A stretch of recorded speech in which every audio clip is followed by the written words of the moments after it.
Стильная новинка от Xiaomi в ТВС-наушники с беспроводной зарядкой бокса, защитой от пыли и влаги, официальной и кодеком LHDC. Также на борту активное 4-ступенчатое шумоподавление и двухуровневый режим прозрачности. И я здесь говорю про ANC, а не CVC. Сенсорное управление этапами с возможностью регулировки громкости, мультипоинт до 2 устройств, неплохая автономность и очень приятный звук. Сейчас все расскажу. 1010 на YouTube, всем привет, вы на канале Пользы.нет, меня зовут Саня, минимум 5 обзоров в неделю я выгружаю. Ежемесячно разыгрываю 5 Mi Band 6 серии за лайк, подписку и комментарий к любому видео. Конкурсов под конец месяца всегда много. Сейчас разыгрываю часы за 25 тысяч. Не хватает 600 лайков, чтобы мы наконец-то их разыграли. Смотрим описание. Все розыгрыши 30 числа каждого месяца на стриме. А сегодня я расскажу вам о наушниках Xiaomi Mi True Wireless Earphone 3 Pro. И напоминаю, что на канале есть море топов, около 30. Самые интересные из них актуальные под 11.11. Это топ-10 телефонов до 15, 20, 25, 30 и 35 тысяч рублей. Смотрим и на суперфлагманы, по моему мнению, которые у меня на руках. Топ тоже будет ближе к 11.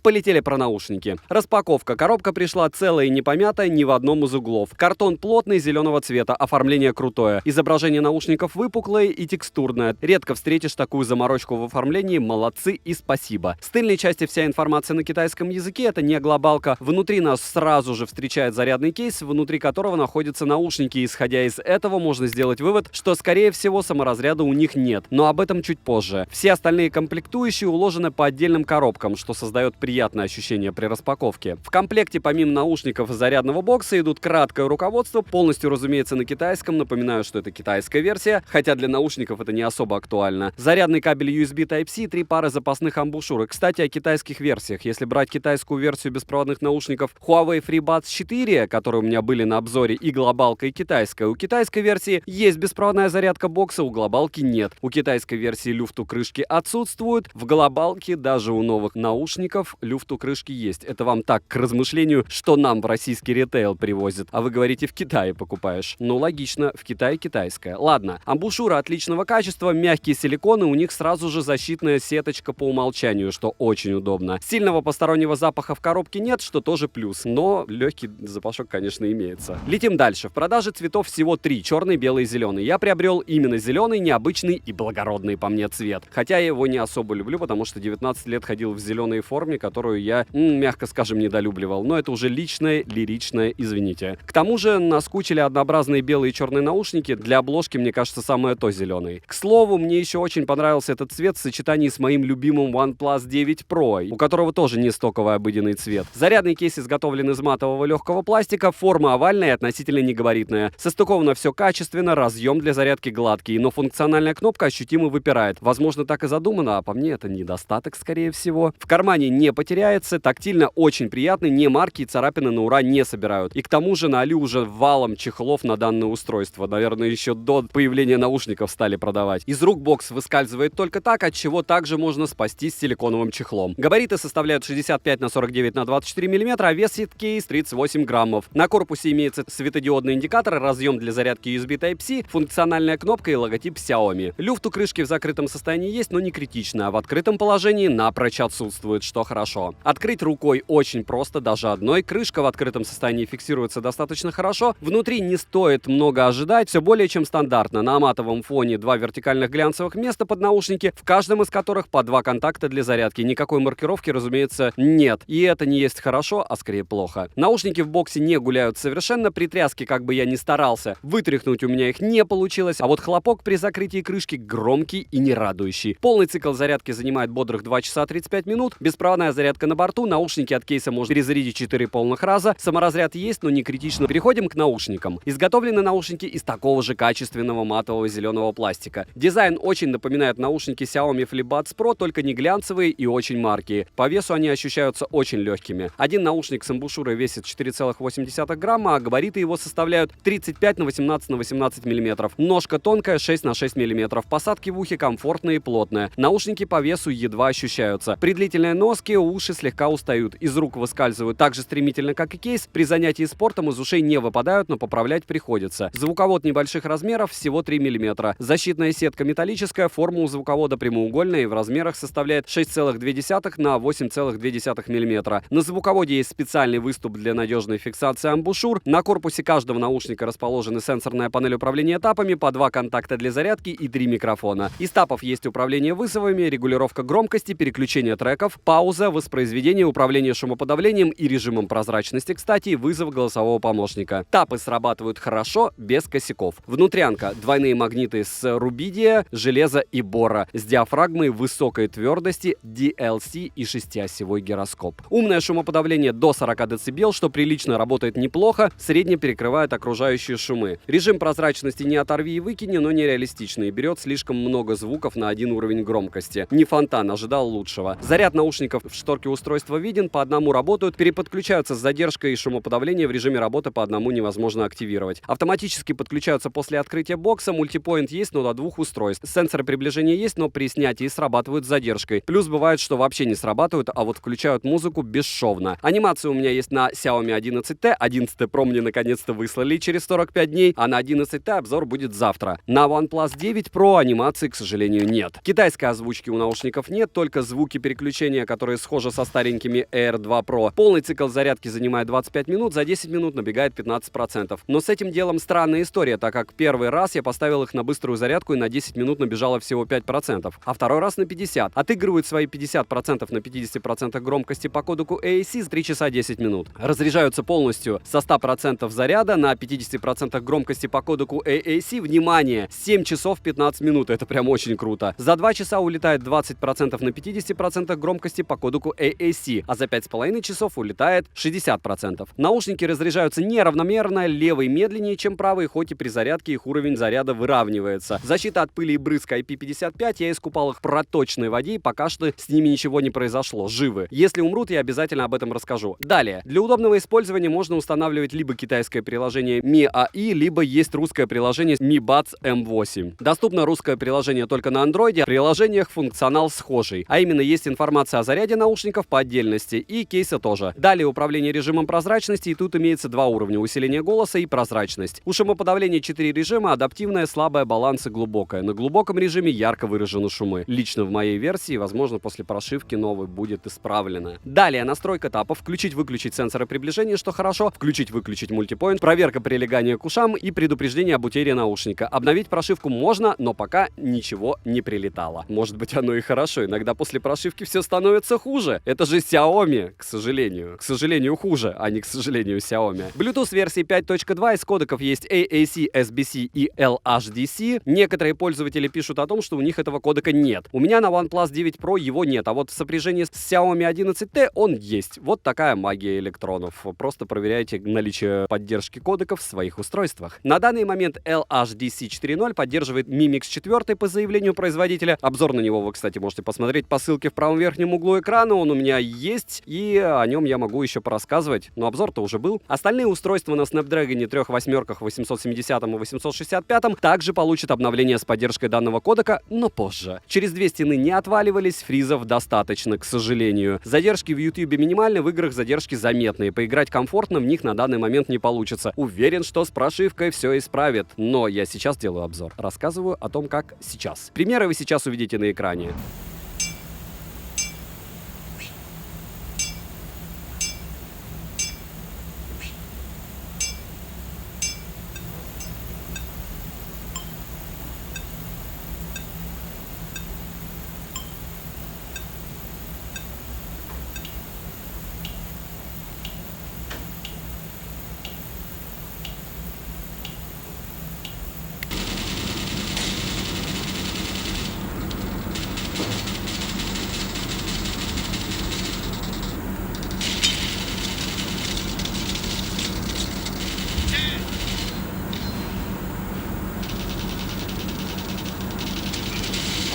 Микрофоны, как я уже сказал, в каждом наушнике по 3. Как они работают, оценивать вам. Примеры вы сейчас услышите. Из беспроводных наушников Xiaomi Buds 3 Pro на улице практически нет ветра, и, к сожалению, я пока не вижу машин. И даже нет намека на них. Но давайте попробуем сначала просто пообщаться, пока я в шапке. Ветра мало, с одной стороны. С другой стороны, даже он, если есть, никоим образом он не мешает микрофонам. В принципе, флипбадсы, как по микро, довольно неплохие. Идеальными их не назвать. И если без шапки, тоже сейчас услышите, как будут работать микрофоны. насколько хорошо или плохо. Наконец мимо меня проезжает машина, ветра мало, ветер задувает справа, наверное, где-то 2 метра в секунду. Не критично, но и не максимум. Еще раз повторяю, что сами по себе уши мне понравились. Единственное, не супер-мега материалы, но они неплохие, опять же, учитывая стоимость. Не пошли они по пути премиум-класса с одной стороны, с другой стороны ветер поднялся сильный. И сейчас я думаю, что вы слышите задувания какие-то. Все-таки дождусь я 3 машин, возможно, будет какая-то вырезка, возможно, не будет вырезки, и вы будете слышать фактически весь мой монолог. Подъезжают машинки. Насчет микрофонов и почему такие длинные тесты интересные для меня девайсы, по-настоящему интересные. Давно таких интересных наушников не встречал. И, во-вторых, потому что, наверное, можно это сделать, есть время. Фактически все сложные обзоры у меня позади, осталась только яблочная продукция, либо какая-то такая более-менее лояльная. Телефоны новые будут Poco, но это под самый сейл 9 числа они выгружают, и мне даже разрешили сделать стрим про жарку, то есть вы узнаете все негативное, позитивное потом узнаете в других обзорах. Вот сейчас мимо меня проезжает, получается, аж 4 машины, можно еще чуть-чуть подождать, послушать симфонию бензиновых двигателей и дизельных тоже.